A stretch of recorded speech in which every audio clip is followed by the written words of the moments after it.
Did you feel any resistance from any family members when you chose to essentially adopt another religion? From my religious grandparents, definitely. They felt I was a heathen. That was really unfortunate. But my parents were very accepting of it. I think they just sort of saw the benefit and how much happier I seemed as a result of it. Welcome to the GRACED podcast, a space for everyday magic for your everyday life.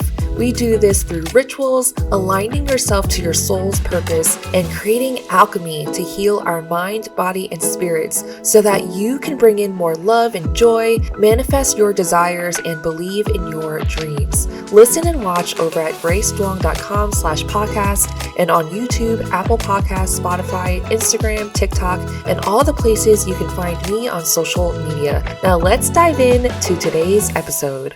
Welcome to the GRACED podcast, a space where we talk about everyday magic for your everyday life. Today's guest is Catherine Pilfrey, an I Ching expert, meditation teacher, and corporate designer, who is also the creator behind the I Ching Oracle Deck, which we'll talk about more in this episode. I Ching is also known as the Book of Changes, and according to Catherine, we can also use the I Ching to help us make decisions in our everyday lives. Before we get started, I do want to talk about the Mystic Mondays app.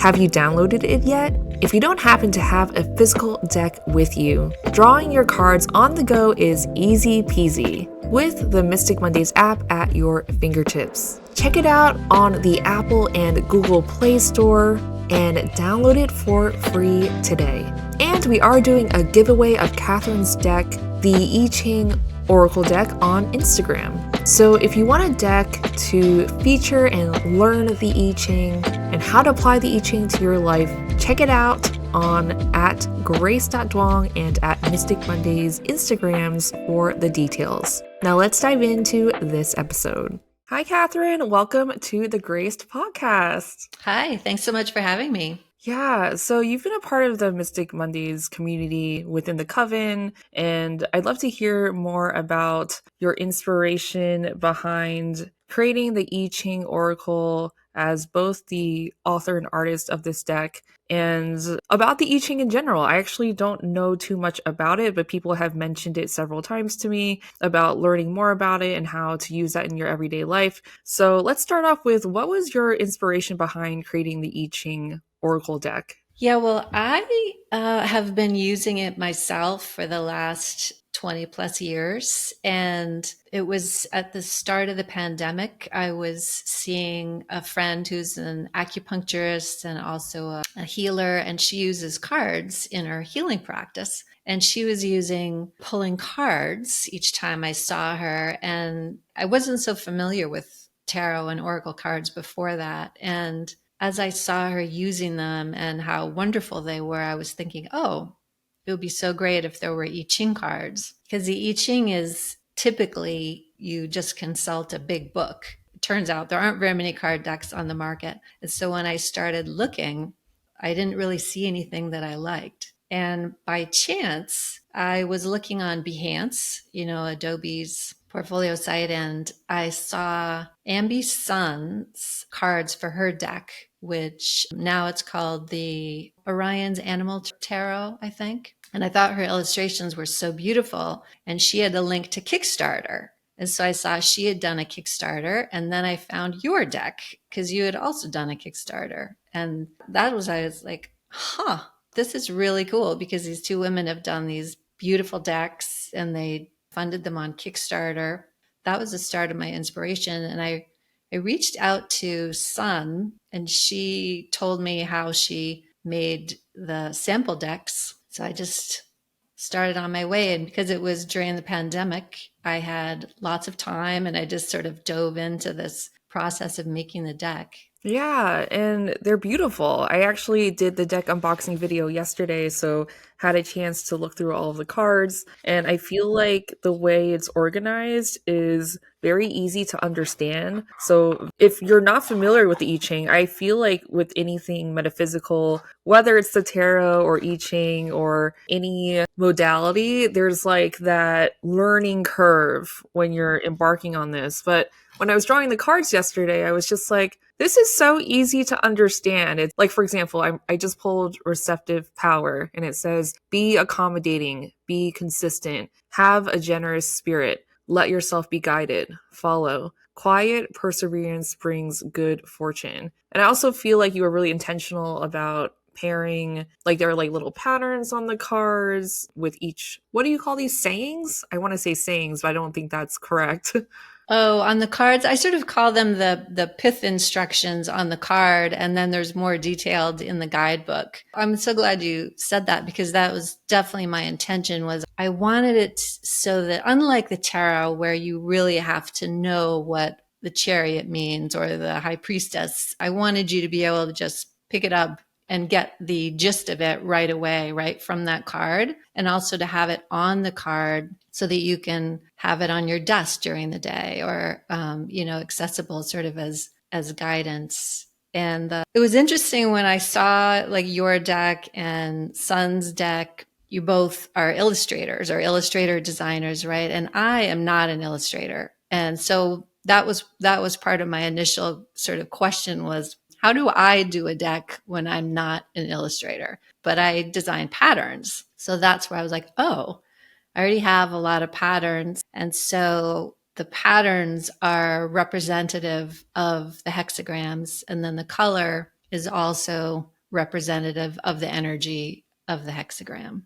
Yeah. And before we dive deeper into the cards, let's take a step back and how would you explain I Ching to somebody who has no idea what I Ching is? Yeah, so it's a 3,000-year-old text that dates back to the Bronze Age. It's totally sort of revered and followed in China, or at least in parts of China now. I'm not sure how much, but it used to be that households would entirely follow the I Ching somewhat for, as it's called, the oracle for divination purposes, but then also just guidance on how to be a good person. And so it has Taoist influences that go back to this idea of change, which so the I Ching translates to Yi Jing or Book of Changes. And so it's really about how to manage change in your life, but then also how to do that in the best way possible so that you're sort of a good, noble person that's being of benefit for the community,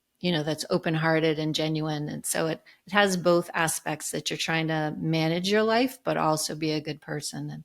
Yeah. And I feel like good person is so subjective, right? So what is the gauge of how you are viewed as a good person according to the I Ching? And what about when you're not a good person, quote unquote? Yeah, well, it's definitely the aspiration is towards, first of all, like doing what is right. And I guess that is subjective, but not causing harm. And there is a big theme of sort of being community minded and thinking of what's best for the group and less so about a more sort of selfish or singular focused approach. You're always working in tandem. That's sort of what's best for me, but also what's best for the greater good.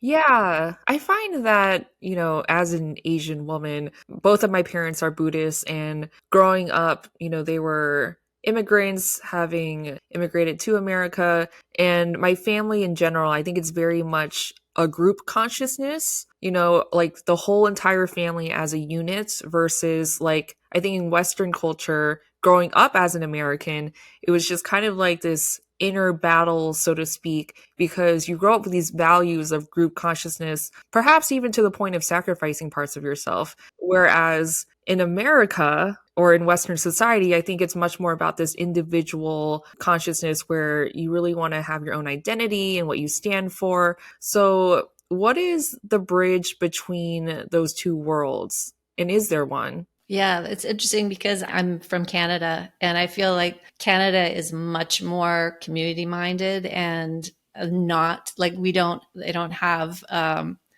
a Bill of Rights, and it's so much more aligned with what's good for the country as a whole, the society as a whole.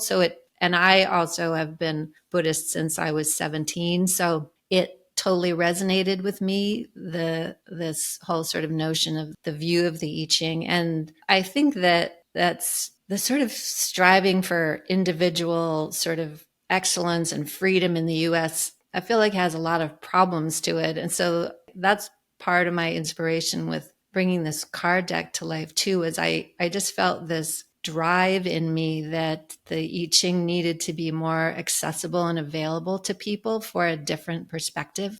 Yeah, yeah, definitely. So you mentioned that you have been a Buddhist since age 17. I'm wondering what your background is. Like, was it religious? And how did you find Buddhism? And when was that initiation or spark where you were like, I want to adopt Buddhism as my lifestyle? Or, what was that first inclination? When I was 13, my uncle murdered my grandparents and then killed himself. And after that, my family really fell apart. And I really struggled with ideas of Christianity because I felt like, how on earth could God have let this happen to my family? My uncle was severely mentally ill. I was actually feeling quite sort of angry and depressed as a teenager. And a family friend noticed this in me and suggested that I read this book on meditation and Buddhism. And it was like this door opened up for me of more of a worldview that resonated with me, that because the Buddhist teachings on the truth of suffering, that human experience entails a lot of suffering with birth, old age, sickness, and death. But then joy and wakefulness and compassion come out of that. And so that just felt very liberating to me because I had very religious Christian grandparents who, would say things like, well, this is just God's will. I just felt always so torn with how God's will would be for my grandparents to be murdered, like it made no sense to me. So the Buddhist teachings just felt like more resonant and truthful to me. So that was when I was 17. So I started going to a Buddhist meditation center and doing daily meditation. And just honestly, I felt like it saved me from, who knows what else. Yeah. Did you feel any resistance from any family members when you chose to essentially adopt another religion? From my religious grandparents, definitely. They felt I was a heathen. That was really unfortunate. But my parents were very accepting of it. I think they just sort of saw the benefit and how much happier I seemed as a result of it. Yeah. And I suppose that also speaks to you choosing your truth, even though other people probably had an opinion on it or whatever. It's like I am noticing meditation is benefiting me in a positive way. And that's what matters most, right? Because those people are not in my body, they're not experiencing my emotions. And I feel like in that way, you were choosing yourself. And so after choosing Buddhism and incorporating meditation into your life, how would you say meditation has changed your life? I just can't even imagine life without the meditation. And especially when I see how many people suffer from anxiety, that's sort of the biggest thing is it makes me feel relaxed. And even if I do get anxious sometimes, I am able to relax relatively quickly. And that has been enormous. And that's all from the meditation, learning how to manage my emotions better. I feel like when I was younger, I used to say things sometimes sort of too quickly, putting my foot in my mouth all the time, sometimes being hurtful. And because there was no filter, so it helped me to slow that reaction, to be more contemplative when I was speaking and thinking about how I'm relating, how I'm expressing this emotion, or even being quiet with myself before I just sort of fly into anger or lashing out or that sort of thing. But it also made a huge difference in my self-confidence, even though there's a long way to go in that department. But that was also a nice benefit. Absolutely. So, what does your meditation look like, or how has it evolved over the years? Because I feel like sometimes when people start off with meditation, it might not be as consistent, or maybe you might like to have a morning ritual where you meditate first thing in the morning or at night. What does meditation look like for you, and how has it evolved over the years? Yeah, I struggled when I first started meditating to sort of get into a daily practice. And yeah, so when I was first starting out, I had a hard time having any sort of regularity or consistency. And I had a teacher who basically said it's really better to just do some every single day. And that made a huge difference for me. So I started by just, meditating a few minutes to start with. And then having it be every day so that there's no choice, like instead of, oh, I meditate on Tuesdays and Thursdays, but that I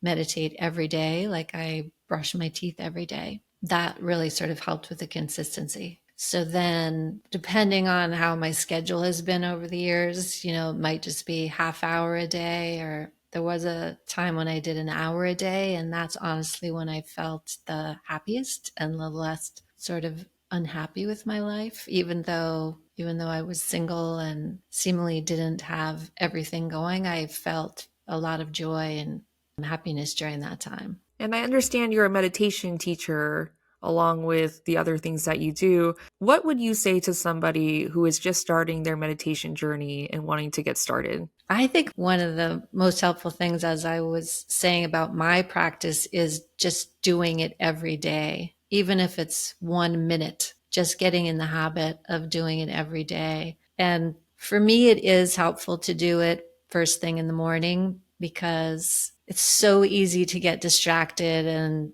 consumed by whatever your thing is. If it's your email or text messages or getting to work, those can take over so quickly. But if you just start with meditation first, like you brush your teeth and you meditate or you do part of your sort of morning ritual, that becomes part of it, that makes a huge difference. And then you can slowly build sort of how much time you spend, whether it's just 5 minutes or 10 minutes or a half hour is awesome, but making it so that it's choiceless and every day. Yeah. Yeah. If you've ever wanted to create your own tarot and oracle deck, check out the Create Your Deck Club and join our membership with deck creators from all around the world. If you're curious or even hesitant about getting started, the first step is to get going. And what better way to do that than to surround yourself with other deck creators who are on this deck creation process with you. You can check out more information on the Create Your Deck Club at cydc.mysticmondays.com. Now, back to the episode. I found such a huge difference when I was incorporating meditation as my morning ritual. And I would do this meditation that I basically made up and created, but it was pulling in the energy of unconditional love every day. And just starting off with unconditional love and giving yourself what you need. I feel like that just made a huge energetic difference as well when I was just like walking around in the world. Like it was just such a drastic difference. And it's hard to explain, but maybe you're attracting more attention or maybe and you're not even doing anything different except meditating. So I would love to talk more about the I Ching because I know on the back of your deck, it mentions that the I Ching can help you access your inner wisdom, thrive in the face of change, and make decisions with confidence. And so, how would you use the I Ching to help you make decisions? Yeah. So I think that for me, sort of its primary use is making decisions. I feel it's an amazing tool to sort of access your inner wisdom around making decisions.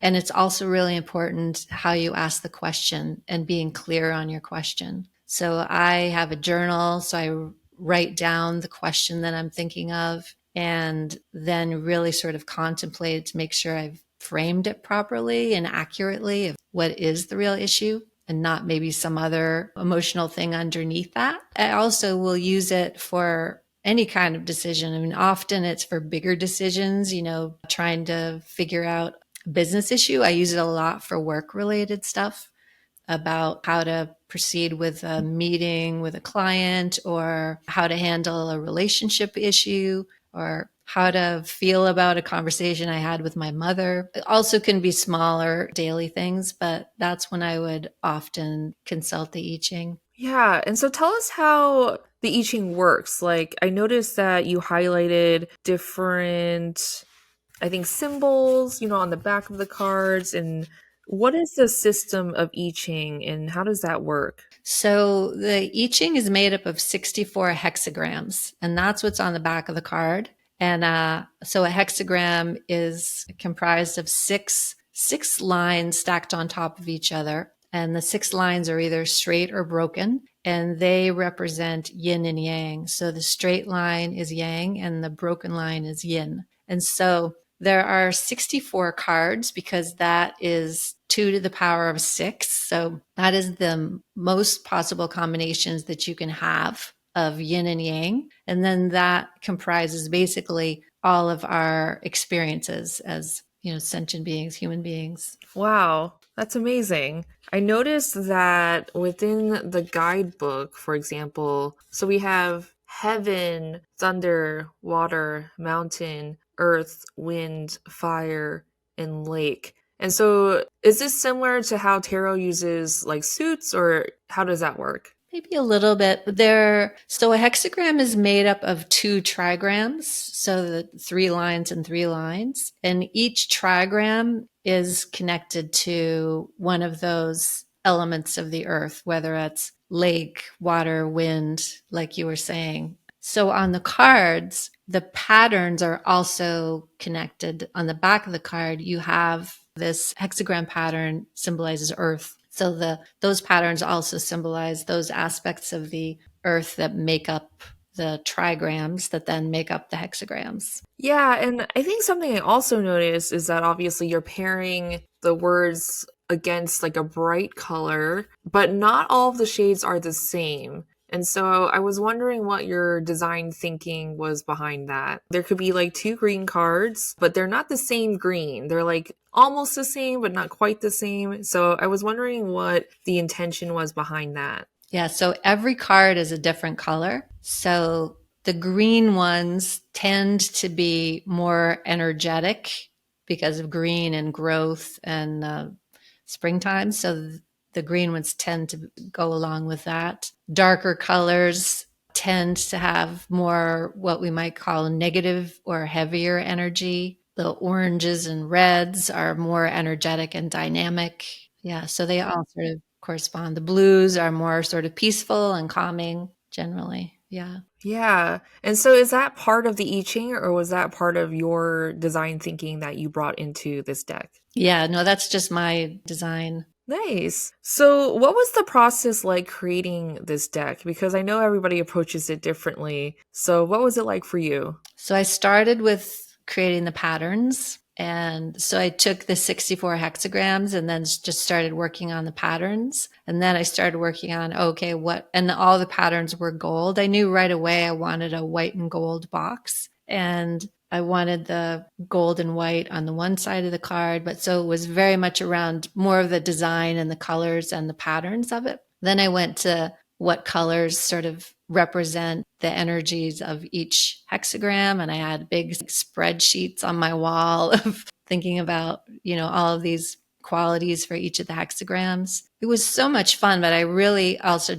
I felt like the I Ching was kind of channeling through me in some way, that it was relatively effortless on some level, even though it was obviously a lot of work. It was a lot of fun. And then I was working on the copy. So that was not my wheelhouse at all. And also because the I Ching, because it's a 3,000-year-old text and it uses a lot of metaphorical language and it's more patriarchal because it's based on this ancient, Chinese Zhao dynasty. And I wanted to move it away from some of that language. One, because it can be just confusing, just some of the metaphors as a Westerner and not sort of understanding all the history of it for people. So I wanted to make it as accessible and easy to understand as possible. What would be an example of a confusing metaphor? So in the traditional text, they would often use things like, if the sage were to cross the great water, misfortune would arise. But so then it would be like, well, what do they mean by if the sage were to cross the great water? And so that kind of thing, it was like, okay, it's more like moving. So taking action is problematic right now. And so that's where I started to bring it into the modern. And also I have an amazing book that I referenced a lot that was written by a Yale law professor who's a real I Ching aficionado. And so he uses more of that sort of more accessible everyday language. So that was sort of my starting point. But then I think I made it more empowering and even less sort of patriarchal in some of those aspects. Right. Yeah, because obviously from the time period, I imagine there would be some patriarchal language. But what is that book called? So it's called The Laws of Change. I have it here actually. The Laws of Change by Jack Balkin. It's a wonderful book, but you can also see how big it is. And so that was the other issue with the I Ching is just to even consult it would take, 20 minutes or half an hour because you're reading 6 pages in this dense book. And so that was the other challenge was how do I just get the essence of what this hexagram means in 6 lines. Yeah, and actually, when I was pulling cards yesterday, I felt like it was very direct. Like even reading the descriptions in the guidebook, I was like, oh, I know what this means because it tells me exactly what it means. Yeah. So let's move into, do you happen to use the I Ching with tarot or any other card system like Oracle decks? Or, well, I suppose this is an Oracle deck, but do you use this with other cards or do you primarily just use I Ching with I Ching? I just use the I Ching with the I Ching, but since my deck has come out, I know a lot of people do mix them. And so that makes me totally happy that, it's evolving right into I still follow a more traditional approach, but a lot of people have started using both. Yeah, which is very cool. Yeah. So let's move into your fast five questions. What is your sun, moon, and rising? Right. So I have so much Taurus. Let's see, I have Sun in Taurus, Moon in Gemini, Rising in Taurus. And I have like 4 other planets in Taurus. Does that resonate with you? Yes. And the Gemini part is always this, it's kind of a challenge with all of my Taurus energy. Yeah, yeah, I can feel that. I actually, yeah, now that you say Taurus, I can definitely see that in the deck because it's very simple, beautiful, direct, grounded, I feel like. What advice would you give to your younger self? It would all be around self-confidence. Yeah. I was so shy and so unsure of myself on some level. I'm also, I don't know if you're into the Enneagram, but I'm an Enneagram 4. So am I. Oh, are you? Yeah. Yeah. And so I always knew sort of my worth. And it was always this sort of feeling of like, why isn't anyone else seeing my worth? But I don't know how to quite show it or something like that. Yeah. And then depending on your wing, I think it manifests differently. If you're a four wing three or a four wing five. Do you know what wing you are? I'm a 5. Yeah. So what are you? I'm a three. Yeah. I think that's better. That's better. Yeah. You would have less issues with confidence. Yeah. I think it depends on how it manifests. Meaning, like, for me, I think it was constantly making something to prove myself or, showing that I was worthy by working a lot or producing a lot, aka all these decks. But yeah, I think the five is a bit more of a free spirit. Is that right? Hmm. Well, it goes more towards the intellectual as well, I think. Yeah. Yeah, nice. So, how would you define everyday magic? Oh, for me, it's really just being present with the magic of the universe that's right there. But whether we notice it or not is another story. Just I have these beautiful hyacinth flowers sitting beside me and just taking that moment to see the beauty in anything or even, something inconsequential, seemingly inconsequential, but Yeah, I feel like when I was younger, and it might just be, not everyone probably experiences this, but I think I was either living in the past or living in the future. And I was like rarely in the present. And it was until I read Eckhart Tolle's book, The Power of Now, where I was just like, whoa, it was like a breaking point for me to just notice everything in the present. It was so cool. Like I would be walking down the street and just noticing like the branches and the leaves and the sunlight. And I think that speaks to what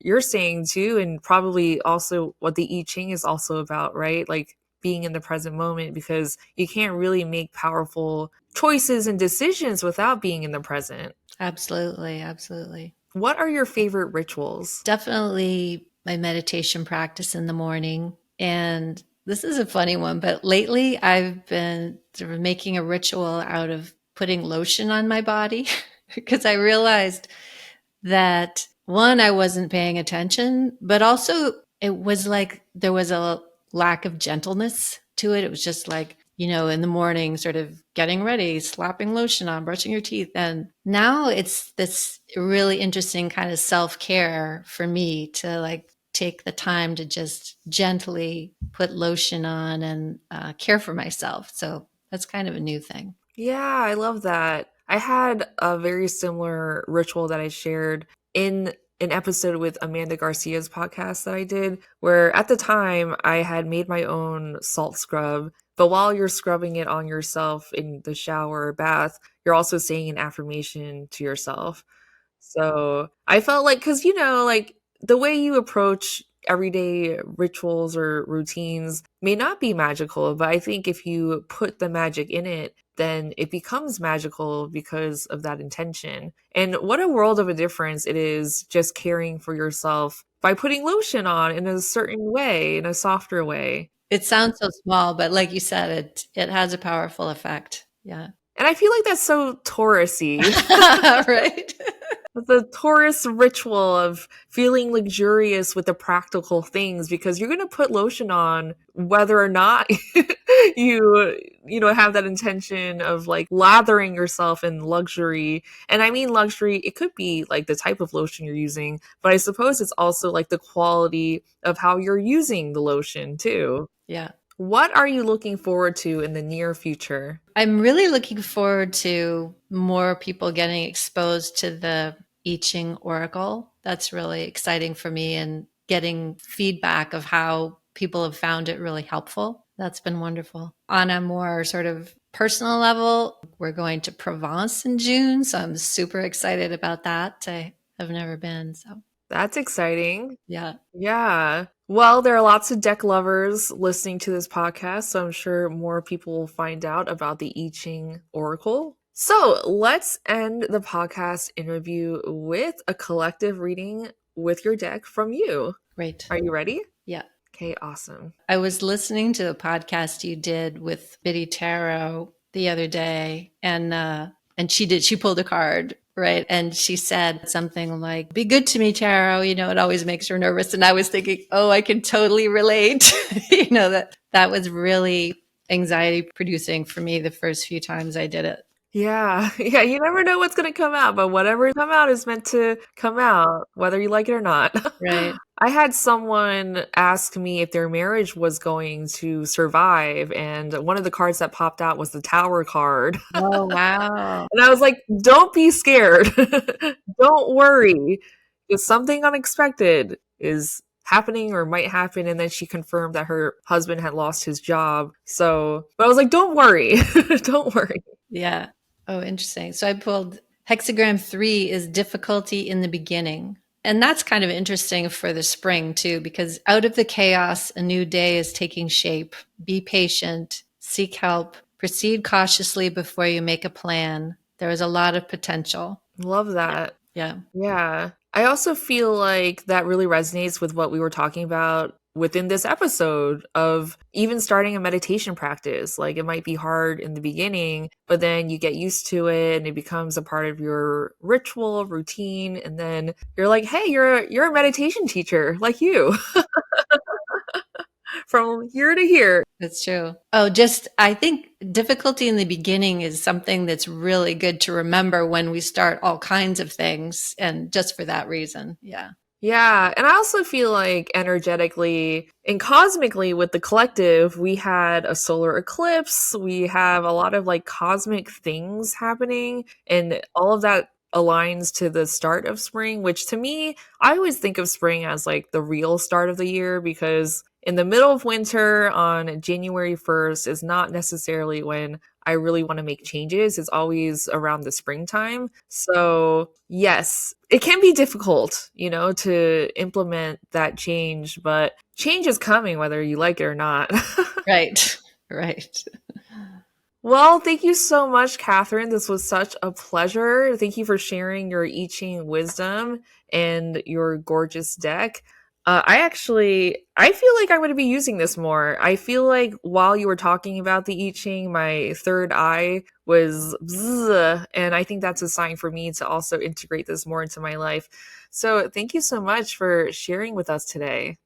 Thanks so much for having me. It was really such a pleasure and an honor, honestly. Likewise. Yeah. All right.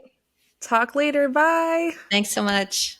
Thanks for tuning in to today's episode with Catherine Pilfrey. Learning about the I Ching and how to apply that ancient wisdom to your everyday life is an amazing tool and modality, but also to incorporate community and conscious awareness into our daily actions as well. I'm curious, after listening to this conversation, do you want to incorporate more meditation into your life?